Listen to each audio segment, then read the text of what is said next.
Part 1. You will hear a conversation between a senior librarian and a woman interested in working at the library. First, you have some time to look at questions 1 to 7.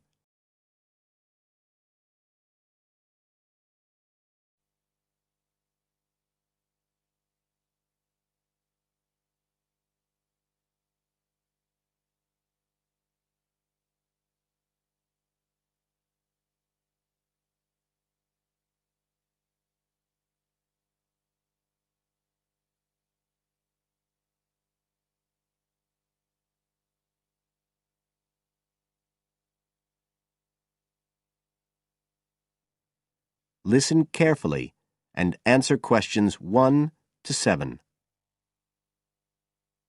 I'm interested in doing some work for the library. Are you the person to speak to? Yes. Right. Well, what sort of work are you interested in? Well, I've just come to live here in Australia.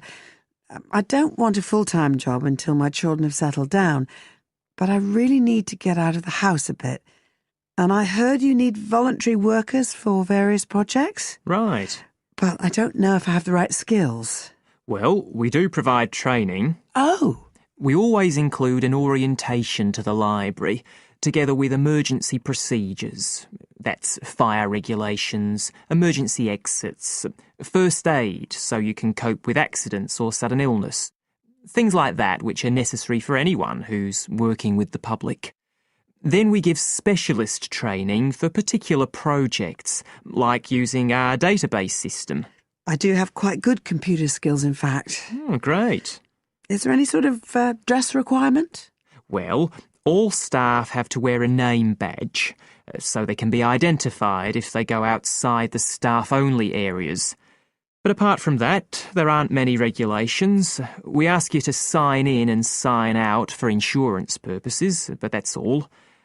How about transport? Do you live locally? Well, not too far away. I'm at Porpoise Beach. My husband needs a car during the day, but it's only about 20 minutes on the bus. In fact, we can reimburse part of your travel expenses in that case. Oh! Would that be the same if I came by car? No, because parking is such a problem here. One thing we are looking for, though, is someone who can drive a minibus. No problem. So, do the projects involve going outside the library? Some, yes, but not all. We've just finished one which involved working with photographs taken of the area 50 or 100 years ago. It basically involved what we call encapsulation. Putting them in some sort of covers to keep them safe? Exactly. It's time-consuming work, and we were very grateful to have help with it. Then, sometime next year, we're hoping to begin working on an initiative involving the sorting and labelling of objects relating to local history. We'll be needing help with the cataloguing. Well, I'd definitely be interested. How about at present? Well, we have a small team who work to support those who are unable to read. Working with the blind? Yes, or other groups who have reading difficulties. We provide volunteers with equipment so that they can take books home with them and read them aloud onto CDs. We're gradually building up a collection that can be lent to those who need them. I can see it would be useful, but I'd really like to do some sort of work where I can get the chance to meet people. How about reading stories to children? That's done by our regular staff. But we do have another project. It's a very long-established scheme which involves helping those who are unable to have direct access to the library. Oh, I noticed someone with a trolley of books when I was at the hospital last week. That sort of thing. That would have been one of ours, yes. It's one of our most popular services. Lots of people who wouldn't dream of going to the library normally when they're at home borrow a book when the trolley comes round the ward. I can imagine. Yes, I'd definitely be interested in that. Right, so how do I enrol? Well, we do ask all volunteers to commit themselves to a regular period each week. I could probably do 5 or 6 hours. Oh, be careful not to take on too much. But we do need someone for a couple of afternoons from 2 to 4, so 4 hours altogether. That sounds fine. Before you hear the rest of the conversation,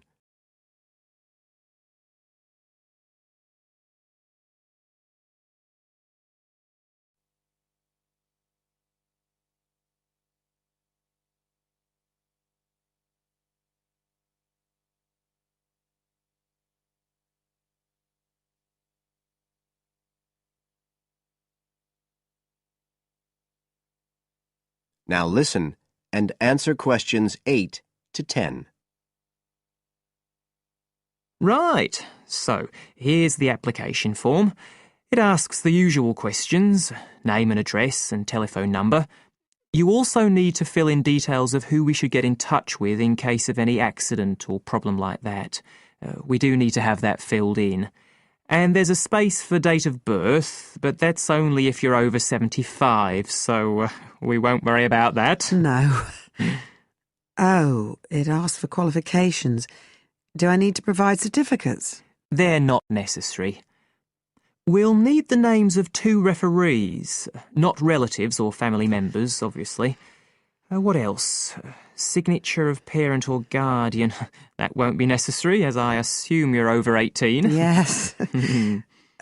What's this? It says civil conviction check. That's a document we have to provide by law for those working on projects involving children, so we won't need it in your case. But you will need to sign this separate document. That's a copy of commitment. It's basically an agreement to work according to the library guidelines. So, if you'd like to fill this all in, you can do it here or take it home, whichever you prefer. I'll take it home if that's okay. Right, well, thank you for your time. That is the end of part 1.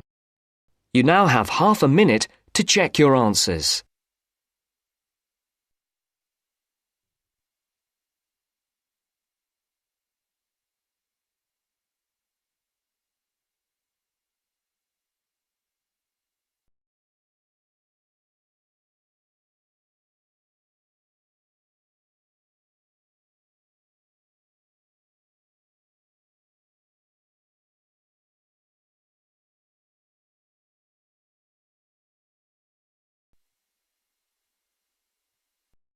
Part 2. You are going to hear an interviewer who is interviewing Alan. He made a great discovery of Mungo National Park. First look at questions 11 to 15.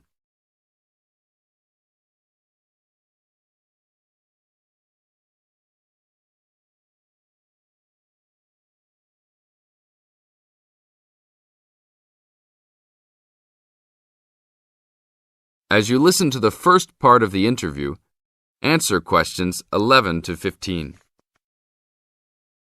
An event occurred in 1996 over a period of 3 days that attracted considerable attention at the time and led to a new find in Mungo National Park, which is the focal point of the Willandra Lakes World Heritage Area in New South Wales, Australia. I talked to Alan Moore, the organizer of this trip, about his experience. Alan, what was the purpose of your trip? Well, as you know, I love the outback and lead tours of people wanting to go into more remote parts of the country. However, I thought it was time for me too to have a holiday. So I packed up my family and we went to Mungo National Park. Why did you choose this location? It holds a record of Aboriginal life stretching back over 40,000 years. And of course, I wanted my young kids to be amazed by the main feature of the park, the remarkable Walls of China, as they're called, where wind and water erosion have exposed this long history. I see. What was the weather like? It was unusual for that time of year. The rain was just one continual downpour after another. We were always soaked to the skin.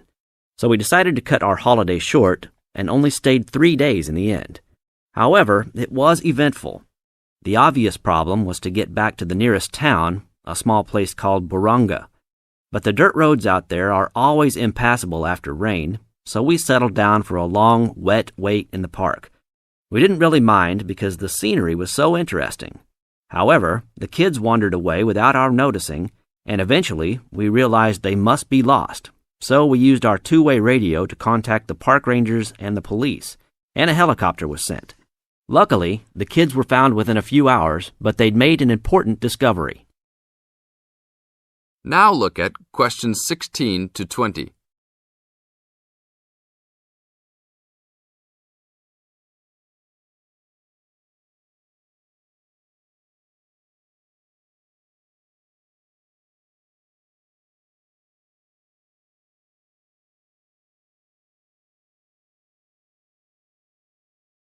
As the talk continues, Answer questions 16 to 20.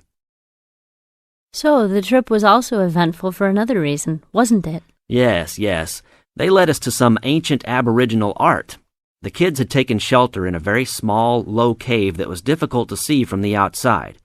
We were lucky to have another family camping in our location. When they heard us calling the kids, they immediately helped us search for them, and as the hours went by, they also provided us with much-needed support and encouragement. We really appreciated their help, and as we were already soaked through after looking for the kids for a couple of hours, they even made sure we had enough dry clothes to wear. The park ranger managed to get through to us to lead the search, and when the helicopter pilot notified us by two-way radio that he'd seen the children but was unable to land nearby, we were able to eventually find them very excited about what was in their little cave.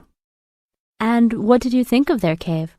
Well, after squeezing in, I must say I was impressed, and managed to take a few photos of it before we left. There were many faint markings and dots on the wall. It was difficult to tell what they represented because they were so small, but people from the museum who have since visited there said the markings were similar to some other findings in the area, and later confirmed they were very old. Although it's now a protected site, the children like to call it their cave, and are allowed to visit it when a ranger can go with them. Thank you, Alan. If you go to Mungo National Park, you can see the entrance to the cave and some of Alan's photos at the ranger's station. Alan continues to lead tour groups in the outback, and if you want further information... That is the end of part 2. You now have half a minute to check your answers. You now have half a minute to check your answers.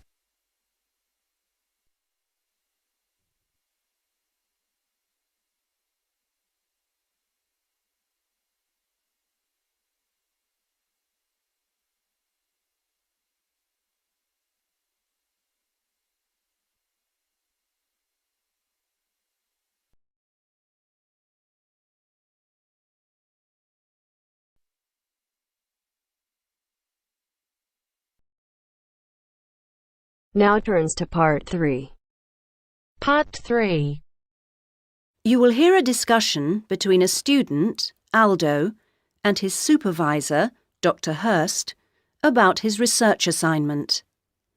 First, you have some time to look at questions 21 to 23.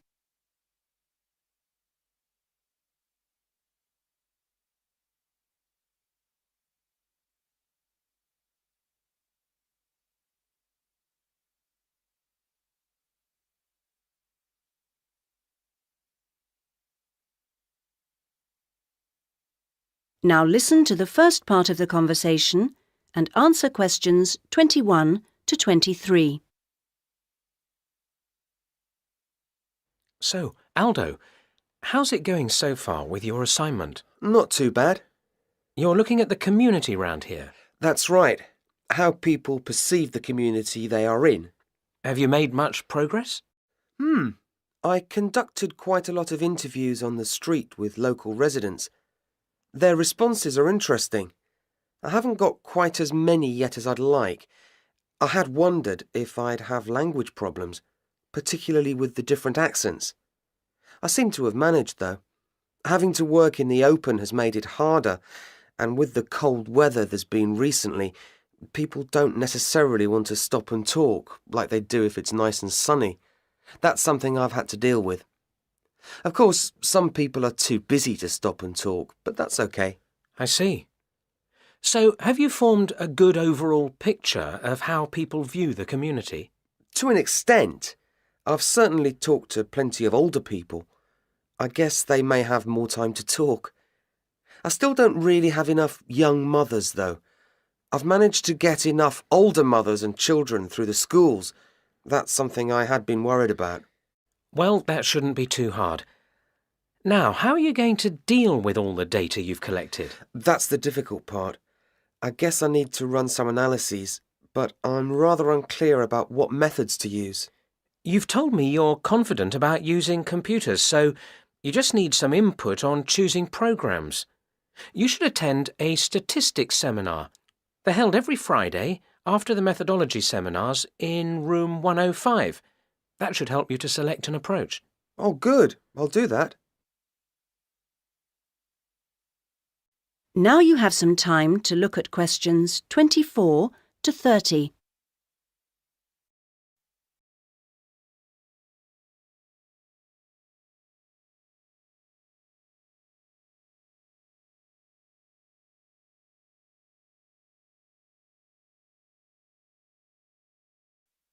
Now you have some time to look at questions 24 to 30.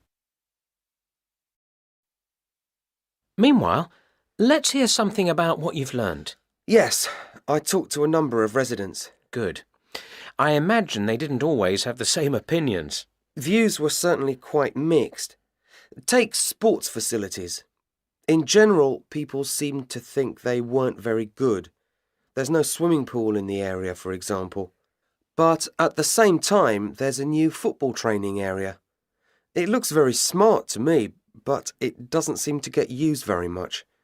People seem to prefer sitting around in the parks. They enjoy that, taking picnics and so on. Although they want the council to be more efficient at cleaning, there's a lot of litter. People are obviously very concerned about their children's learning. The general view seems to be that early schooling at primary level is of a good standard in the area, but that this standard declines as children move up through the system. The colleges were criticised in particular. OK, now are you going to collect any more data? Some, I hope. There's a local festival next week, and I think the events there will give me some useful opportunities. I talked to a council officer about it all. Good. What does it involve? First, there's a dance show, which I'm sure I'll enjoy. The council explained that the concert hall's being renovated and won't be ready in time, so it's being held in the main square, which I think will be better anyway. At least I'll have more space to wander around in. True. And so I hope to be able to carefully watch the age groups that are there in the audience and make notes about how they interact. So that's one event. Then the following day there's another interesting event which I look forward to going along to, and that's a cookery competition. Oh yes, interesting. I think so. Yes, that one's being organised in the town hall, which has a big space apparently. With food and cooking from all the different people in the area, the council officer told me that it'll be a good chance to find out about the different cultures that make up the community. Sounds promising. Then there's one more event I'd like to go along to. The council officer promised me that the courses fair will be interesting. It's going to be in the Langtree Theatre, and the officer said lots of teachers will be there. I've already talked to plenty of them, but he advised me to put some questions to the head of education, who will also be there. That's all very useful. OK, I suggest you come back next week. That is the end of part 3. You now have half a minute to check your answers.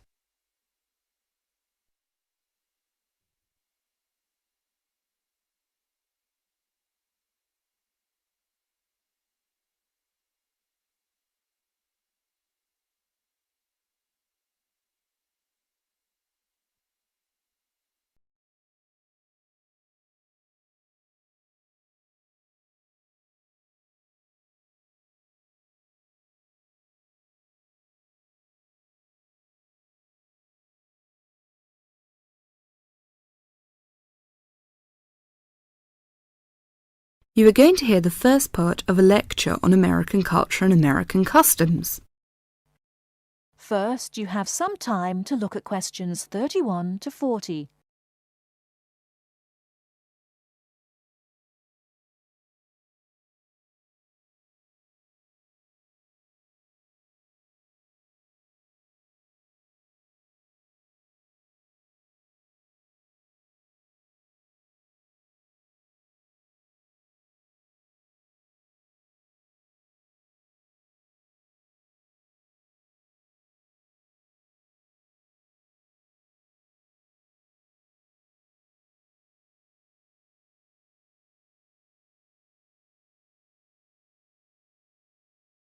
Now listen carefully and answer questions 31 to 40.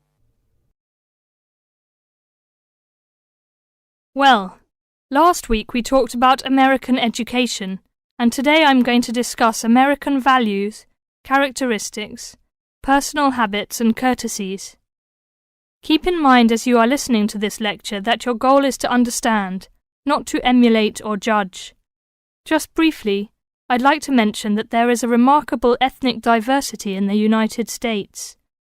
The population of the USA is about 260 million.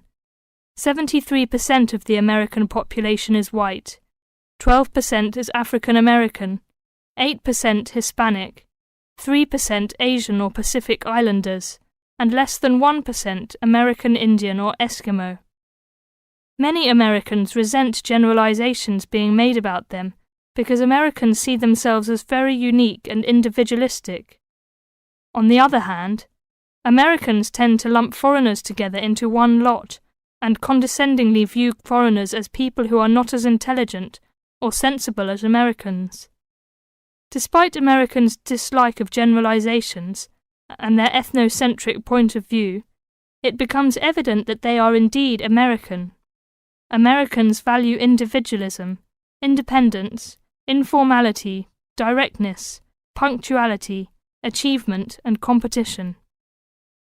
Individualism is probably the most highly esteemed value in the American culture and an important key to understanding American behavior. In the historical development of the country, individuality was crucial for survival. If you asked Americans to characterize the ideal person, they would probably use adjectives such as autonomous, independent, and self-reliant. Persons tend to be viewed as individuals rather than as representatives of a family or a group. Here are some examples of how this value affects behaviors. 1. If a group of friends go to a restaurant, everyone wants to pay their own way. In other words, they want to have separate checks and not be someone's guest. 2. In friendships, which seem to initially develop more quickly in the US than in other cultures, the Americans may feel uncomfortable if you give them more help than they need. This is a tendency to draw back and see dependency as weakness. In some ways, the stress on the individual rather than the family or group has led to a more informal society. Sometimes this lack of formality is viewed by members of other cultures as a sign of lack of respect. But that is not the intention in the American value system. This informality is even more predominant on the university campus than in other segments of society. Some ways in which you might see this value expressed in behaviors are: 1. You will generally be on a first-name basis with other students, in spite of any age differences. 2. Dress is very informal on campus. 3. Language is informal and sometimes confusing. Phrases like "see you later" and "drop by any time" are not meant literally. They are informal ways of saying goodbye. Americans are direct.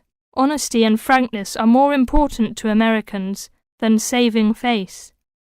They may bring up impolite conversation topics which you may find embarrassing, too controversial or even offensive. Americans are quick to get to the point and do not spend much time on formal social amenities.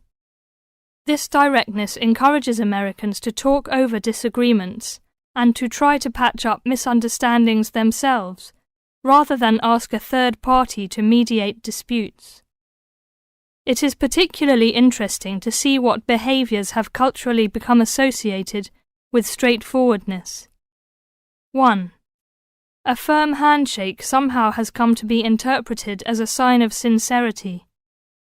2. Looking at a person when you speak to him or her gives an indication of honesty. 3. In a question of honesty versus politeness, honesty wins. It is considered better to refuse graciously than to accept an invitation and not go. 4. You will be taken at your word. If you refuse food the first time it is offered, to be polite, it may not be offered again. An American will not know that your initial refusal is politeness. Great value is attached to time in the US. Punctuality is considered an important attribute. As with all values, there are different rules of acceptability in different cultures. In the US, you should be present for school or business appointments at the exact time agreed upon.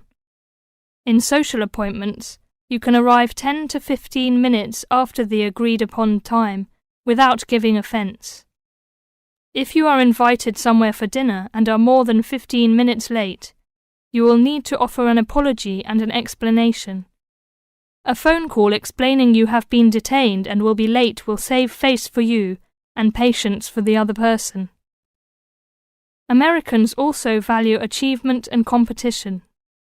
The American style of friendly joking or banter, of getting the last word in, and the quick and witty reply are subtle forms of competition. Although such behaviour is natural to Americans, you may find it overbearing or disagreeable. Americans are obsessed with records of achievement in sports, and sports awards are often displayed in their homes. Also, sometimes books and movies are judged not so much on quality, but on how many copies are sold, or on how many dollars of profit are realized. That is the end of part 4. You now have half a minute to check your answers.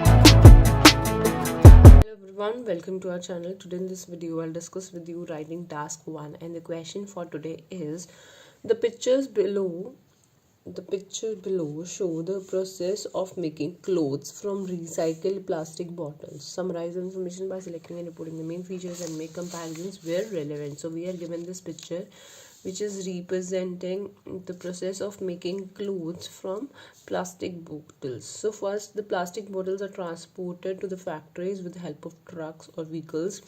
Then sorting takes place, and then cutting, washing of that cutted pieces, and then that pieces are dried under the sun for 10 hours. Then boiling take place at a certain temperature. Then straining take place, and then yarn is that plastic is converted into a yarn, and then weaving take place, then rolling of that cloth, and then clothes are made from that rolled part of it. So let's see how we can write this now. Starting with the introduction, the rendered picture depicts the manufacturing of clothing by recycling plastic bottles. Overall, it is conspicuous from the graph or discernible or clear from the graph that the process undergoes several stages in which plastic bottles are initially collected and transformed into garments. So the first step is the collection of the bottle, and the last step is the transformed into garments. Means the last step is making the plastic in the clothing. Explicitly, the plastic bottles are collected and transported to the factories by trucks, where sorting is done, and after that sorted bottles are cut into little plastic bits using specialized funnel shaped equipment. So we can see like here, plastic bottles are collected and then transported to the factory through trucks, where sorting is done. After that, sorted bottles are cut into little plastic bits using a specialized funnel shape equipment. Okay, so using this equipment, cutting of that plastic bottles takes place. In the following step, these particles are washed and placed in a container where they are kept under the sun for drying purpose for 10 hours. So for here, these are washed here, and then for drying purpose they are kept in a container for 10 hours. Subsequently, means in the next step, when they are then melted down in the cylindrical boiler. So here we can see, like, here in the cylindrical boiler, the boiling take place. In the next stage, the melted substance is strained and stretched into yarn. So here we can see straining take place, and then that substance is converted into yarn. In the penultimate stage, means in the second last stage, the yarn is weaved into a fabric for creating clothes and wrapped up into separate pieces. So that rolled up into separate pieces. Lastly, the process ends when garments are produced from the fabric. Now from the fabric, the clothing take place. That fabric is converted into clothes. So this was for today. If you like the video, do hit the like button and subscribe to our channel. I'll meet you in the next video. Till then, bye bye and take care.